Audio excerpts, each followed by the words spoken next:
2072। India चीन border पर तनाव की खबरें लगातार समाचार पत्रों में दिखाई दे रही थी।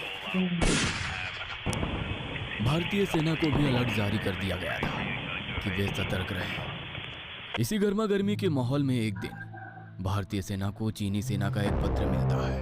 हम चाहते हैं कि दोनों देशों के बीच शांति और अमन कायम रहे।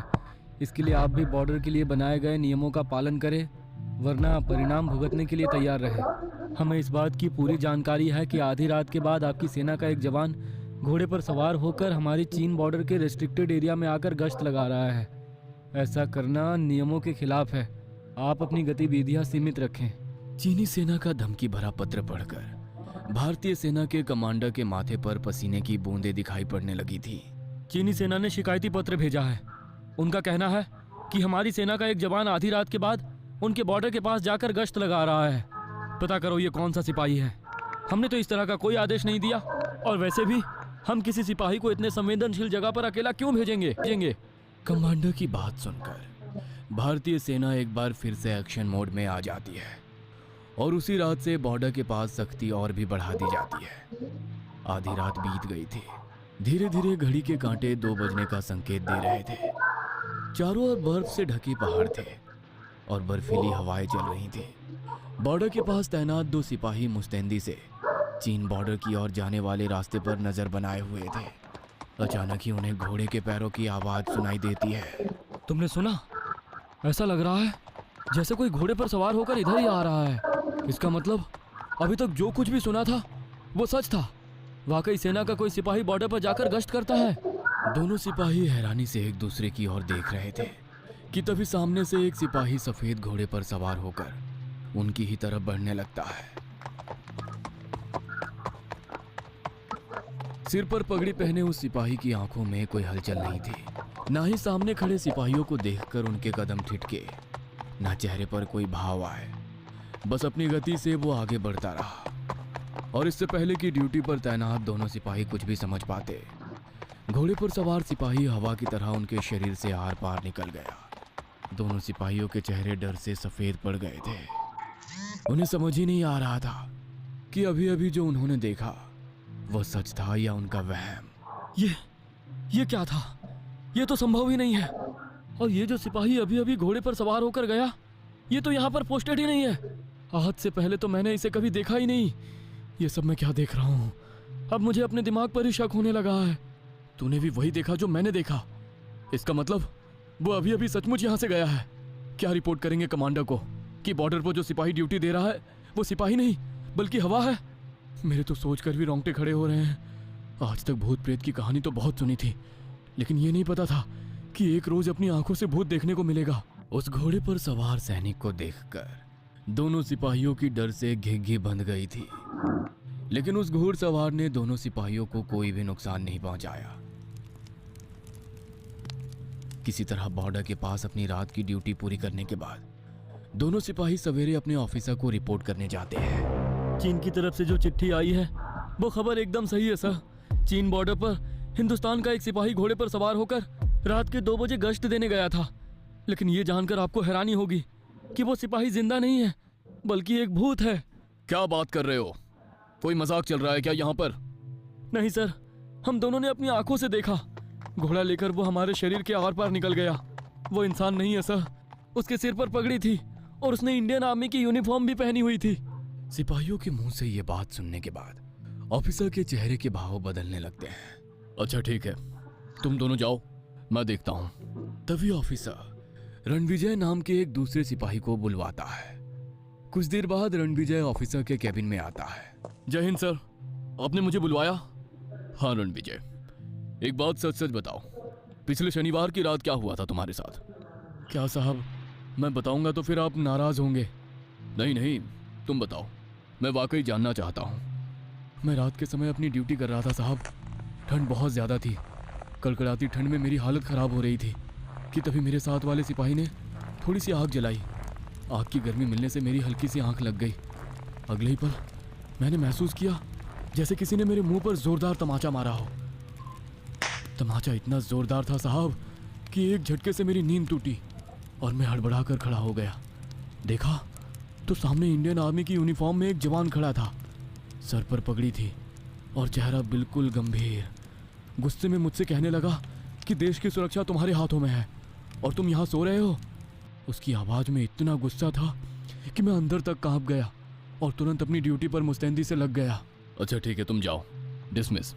सिपाही अपनी आप बीती बताकर जा चुका था, लेकिन अब ऑफिसर सबरवाल दोनों घटनाओं के तार आपस में जोड़ने का प्रयास कर रहे थे। हो ना हो इस घटना का संबंध हरभजन सिंह के साथ ही है। इसका मतलब वो आज भी हमारे साथ है। हरभजन सिंह एक सिपाही थे जो साल 1968 में चीन बॉर्डर पर तैनात थे। भारतीय सेवा ज्वाइन किए हुए अभी उन्हें 2 वर्ष ही बीते थे कि एक रात सर्द मौसम और बर्फीली हवाओं के बीच अचानक तेज बर्फबारी होने लगती है।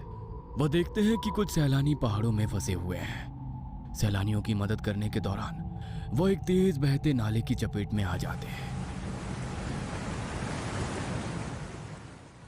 नाले के बहाव में वो खुद को संभाल नहीं पाते और उसके साथ ही बह जाते हैं। आधी रात के समय अचानक हरभजन सिंह के गायब हो जाने के कारण भारतीय सेना ने यही समझा कि शायद हरभजन सिंह सेना छोड़कर भाग गए हैं। सेना ने 1-2 दिन उन्हें आसपास के इलाके में ढूंढा, लेकिन जब उनका कोई पता नहीं लगा तो सेना की तरफ से उन्हें भगोड़ा घोषित कर दिया गया। भगोड़ा घोषित करने के 3 दिन बाद ही एक रात अचानक ही उनके दोस्त को आधी रात में सपना आया।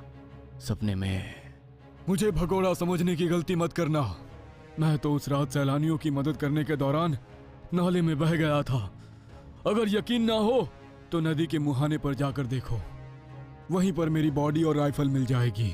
इतना कहकर हरभजन सिंह अचानक गायब हो जाते हैं और उनके दोस्त का सपना टूट जाता है। यह तो एक सपना था, लेकिन मुझे ऐसा क्यों लग रहा है जैसे सचमुच अभी अभी हरभजन यही था, जैसे उसने वाकई में मुझे अपने होने का एहसास दिलाया हो। हरभजन सिंह के दोस्त का दिल अभी भी ये मानने को तैयार नहीं था कि वो भगोड़ा है, इसलिए सपने वाली बात वो अपने साथियों और ऑफिसर को बताता है। सपने की सच्चाई को परखने के लिए वो लोग एक सर्च ऑपरेशन चलाते हैं। उन सभी की हैरानी का कोई ठिकाना नहीं रहता जब उन्हें वाकई हरभजन सिंह की लाश और उनकी राइफल ठीक उसी स्थान पर मिलती है जहां पर उन्होंने सपने में आकर अपने दोस्त को बताया था। हरभजन सिंह के ऊपर लगा भगोड़ों का बदनुमा दाग अब धुल चुका था, बल्कि सेना में अब सभी उन्हें सम्मान की दृष्टि से देखने लगे थे। इसका मतलब हरभजन सिंह अभी भी अपनी ड्यूटी पर है और वही रात के समय बॉर्डर पर जाकर अपनी ड्यूटी देता है। सारी बातों के तार आपस में जुड़ते हुए नजर आ रहे थे, लेकिन फिर भी ऑफिसर सभरवाल के लिए इस बात पर यकीन करना बहुत कठिन था कि एक सैनिक जो कई साल पहले मर चुका है वो आज भी बॉर्डर पर अपनी ड्यूटी दे रहा है और अपने साथ साथ बाकी जवानों को भी ईमानदारी से ड्यूटी करने के लिए प्रेरित कर रहा है। बॉर्डर पर तनाव की खबरों के बीच एक दिन ऑफिसर सभरवाल रात के करीब 11 बजे अपने कमरे में सो रहे थे। अपने सैनिक बॉर्डर के उत्तर की ओर चेक पोस्ट पर बढ़ा दो। चीनी सेना 1-2 दिन में उस चेक पोस्ट को कंट्रोल करने के लिए हमला करेगी। उनके साथ 30 सिपाही होंगे। हमारी सेना के अभी वहां पर 5 जवान हैं। चीनी सेना भारी पड़ सकती है, समय रहते जवान भेज देना। इतना कहकर हरभजन सिंह अचानक से गायब हो जाते हैं और ऑफिसर सभरवाल की नींद भी टूट जाती है। क्या वाकई ये कोई मैसेज था या मैं हरभजन सिंह के बारे में ज्यादा सोच रहा हूँ इसलिए मुझे ये सपना आया। पूरा दिन ऑफिसर सभरवाल अपने सपने को लेकर बेचैन रहे। आज तक हरभजन सिंह के बारे में जितनी भी बातें सुनी हैं वो सब सच ही साबित हुई है। हो सकता है ये भी हरभजन सिंह की कोई मैसेज ही हो। ऐसे तनावपूर्ण माहौल में ऑफिसर सभरवाल कोई भी रिस्क नहीं लेना चाहते थे, इसीलिए वो 40 सैनिकों की एक टुकड़ी तुरंत अपनी चेक पोस्ट पर रवाना कर देते हैं। उसी रात 12:30 बजे उन्हें चेक पोस्ट से एक संदेश प्राप्त होता है। चीनी सेना एक टुकड़ी के साथ हमारी ओर बढ़ रही है सर, क्या ऑर्डर है? सैनिक की दूसरी ओर से आई आवाज सुनकर एक पल के लिए ऑफिसर सभरवाल बिल्कुल सन्न रह गए थे। उनका शरीर मानो सुन्न सा हो गया था। आप सभी लोग पोजीशन लो, मगर अपनी तरफ से पहले फायरिंग मत करना। हो सकता है आप लोगों को पोजीशन में देखकर चीनी सिपाही लौट जाए। अगर वो लौटना चाहे तो जाने देना, हम अभी युद्ध शुरू नहीं करना चाहते। चीनी सेना ने जब पहले से भारतीय सैनिकों को चेक पोस्ट पर तैनात देखा तो वो उल्टे पांव वहां से वापस लौट गए। इस घटना के बाद ये साबित हो गया कि Harbhajan Singh Indo China border छोड़कर कभी गए ही नहीं। उनका शरीर चाहे खत्म हो गया हो, लेकिन आत्मा आज भी वही है। उन्होंने अनेकों बार बॉर्डर पर अपने साथियों की मदद की है वो आज भी एक अदृश्य शक्ति बनकर बॉर्डर पर तैनात सैनिकों की रक्षा और सहायता करते हैं।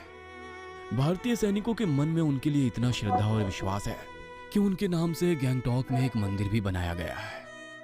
एक सच्चे देशभक्त को देश सेवा करने से मौत भी नहीं रोक सकती।